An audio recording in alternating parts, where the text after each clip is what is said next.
Hi folks, John Cordisco here. Well, this is the game of the tournament. The Zurich Chess Challenge 2015. This is the rapid portion. This is round 4.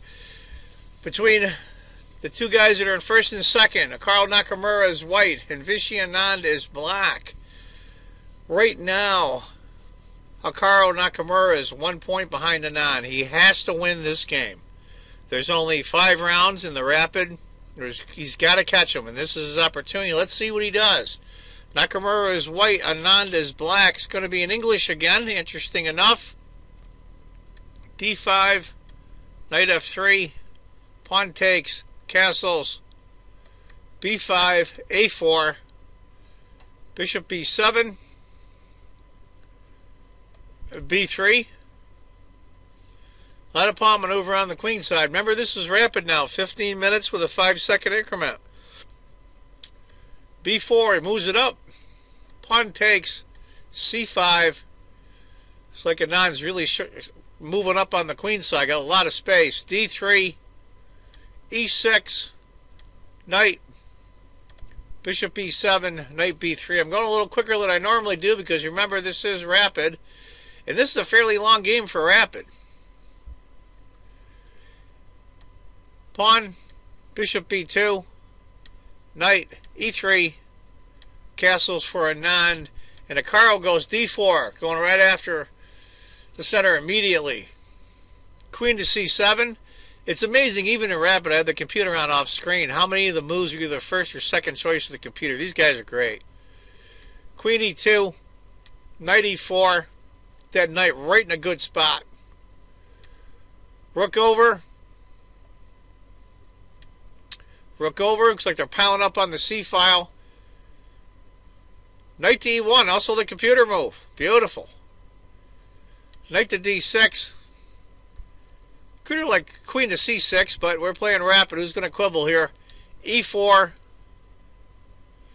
Pawn takes. He goes C5 first. Knight E8, and then bishop takes. I like the difference. I like the intermezzo move.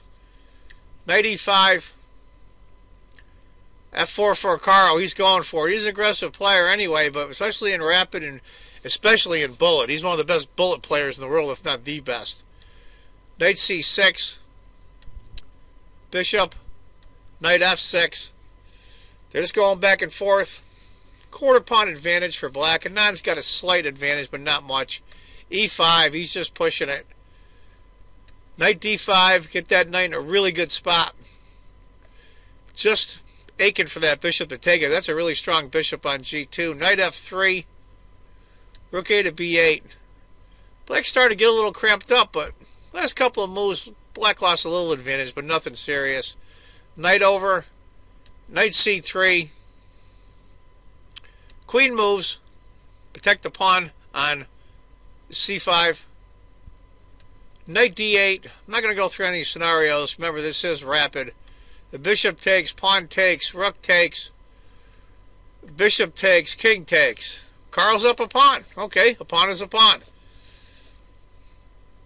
Rook b4. Remember, Carl has to win this game, or he's not going to win the tournament. Nothing wrong with second, but first is better. c6. If you can't protect it, push it. Rook b6, hitting again. Knight d4. And this is where I think Anand misfires. Knight takes c6 is by far the #1 move. Anand picks a #2 move, but it's a huge mistake. Over a 2-point mistake. Bishop b4. It looks like such a natural move. And it's almost a 2.5-point advantage now for white. Hikaru's got him. Knight hits the queen. Rook takes. Knight takes. Fishy has to sacrifice.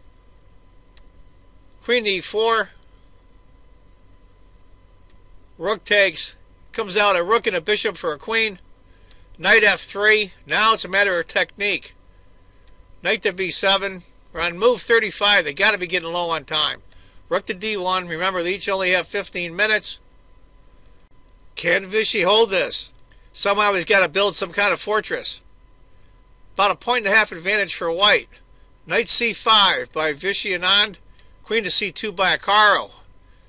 Interesting move though, but believe it or not, that is the computer move, to put himself in that discovered attack on the queen. Knight to d7, queen to d3, h6, h4. Carl lost a little bit of his advantage. It's less than a pawn now, or about a pawn advantage. It's a bishop and a rook for a queen.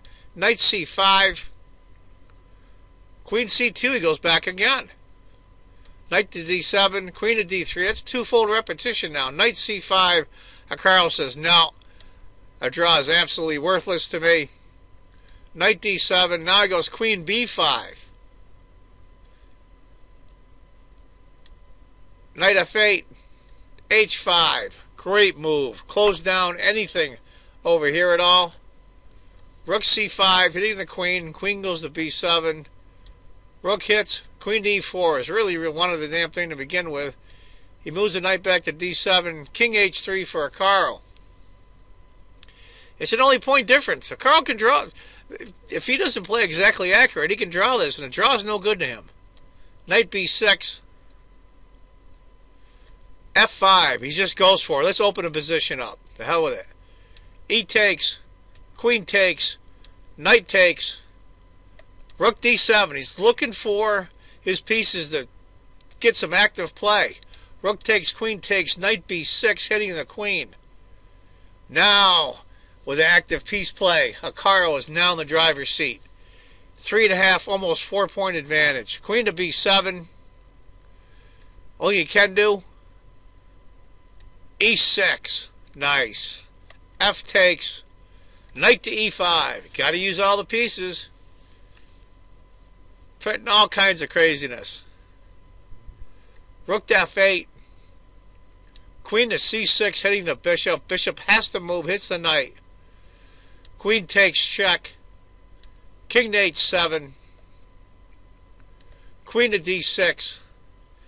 And that's where Vishy Anand, former world champion, resigns. Give you an idea what would have happened after bishop takes, queen takes. It's over. It's pointless for black to continue. So, Akaro wins. Now, Vishy Anand and Akaro are tied now in points. Between the classical and the rapid, they're tied. Now, there was a small controversy, I guess.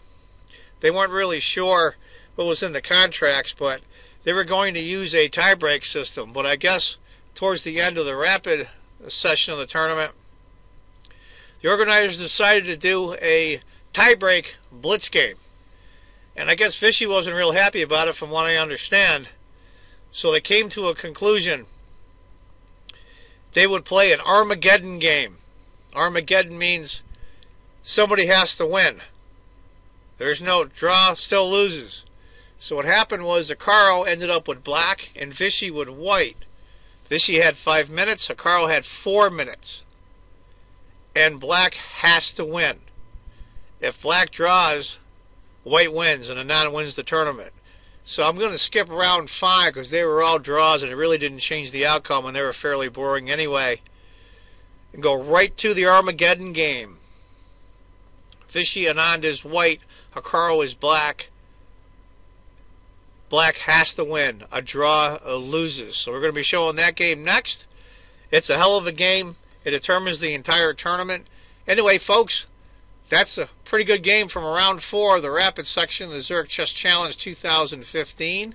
I hope you enjoyed it. And as I always say, if you think chess is just a game, you're not playing it right. Take care, folks. Bye-bye.